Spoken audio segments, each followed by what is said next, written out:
I'm going to go ahead and just mark off some key points here with some tape so we know what we're talking about. If I can find the end of the tape.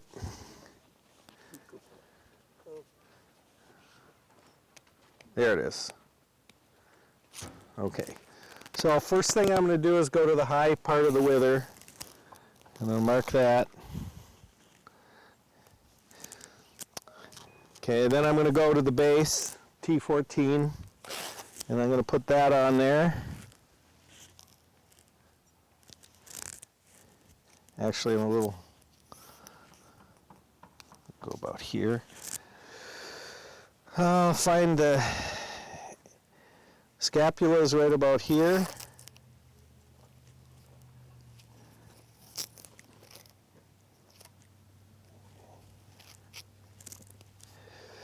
And I'm going to find the last rib, so you come here and kind of find the last rib and you go up at about a 45.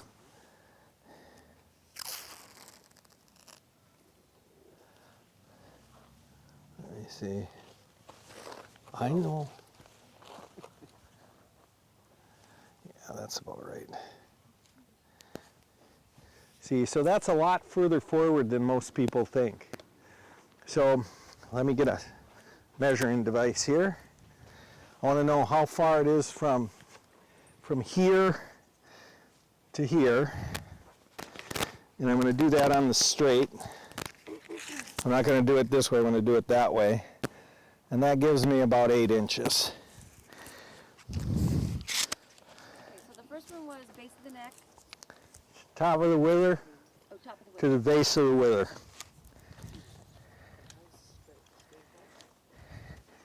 Now I want to know how much distance I have from here to here.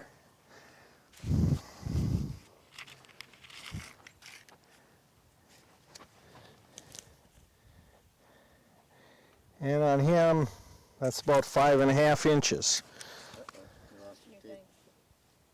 I did? Yeah, tape on the horse. tape on the horse. Oh. That's all right. This time of the year. Okay, and then I'm going to go base of the wither to last rib. That's about 10 inches.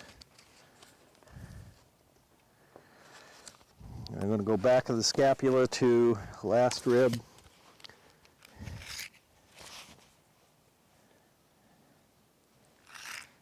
It's about 14 inches.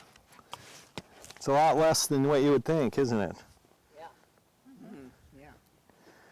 Now, if we had a saddle, we would then measure the low point of the seat to the front of the bar, and that would have to equal 5.5 inches. Are you going to give her those figures? Yeah, we can. We can do this on a bunch of horses too. Okay. But I mean, the reason I'm doing this is I want you guys to get a handle on what these, and you can take a sheet if you want. What are these measurements, and can we actually move the saddle behind the scapula and still stay off of this? So here,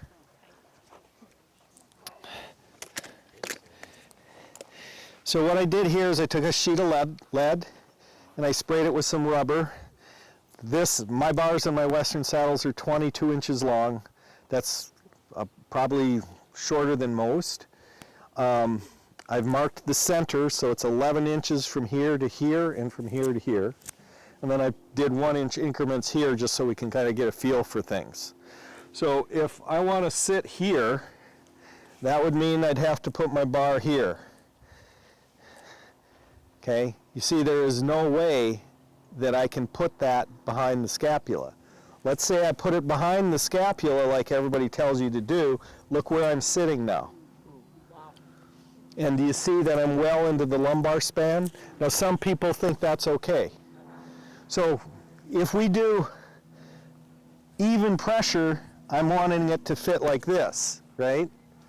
Now can you bend the horse's head this way? See what happens?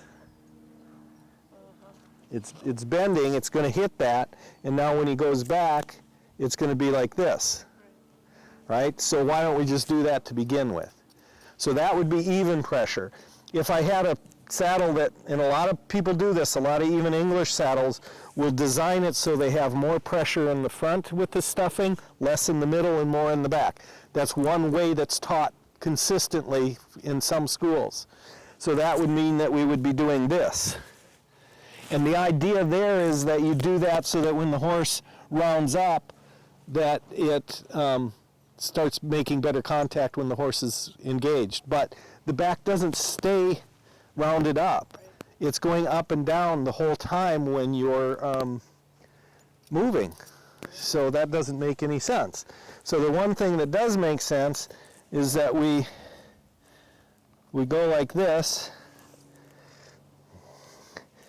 Okay, now I can make that 22-inch bar work, right? And now I've got this open enough. Pressure's pretty much right where I'm sitting. This is open enough so when the head comes around, it's not going to be blocking the lateral bend. Does that make sense? Yeah.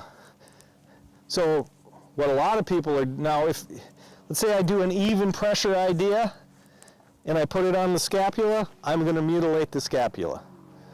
So that isn't good. You can only move it forward if you're going to do this. That way I can stay off the trapezius, so the trapezius here is here. I can stay off of that.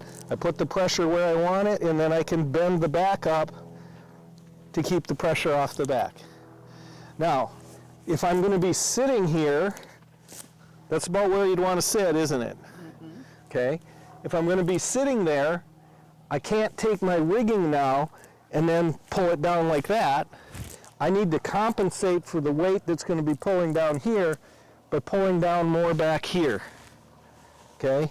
So I can do that by either putting my rigging a little further back and making my back rigging a little tighter on a double rigging, or I can create a triangle that will pull down more on the back. Okay? If I'm doing this on an English saddle and I put the billets too far forward, I'm going to be driving all that down like that. So, is that helpful to see that? Yeah,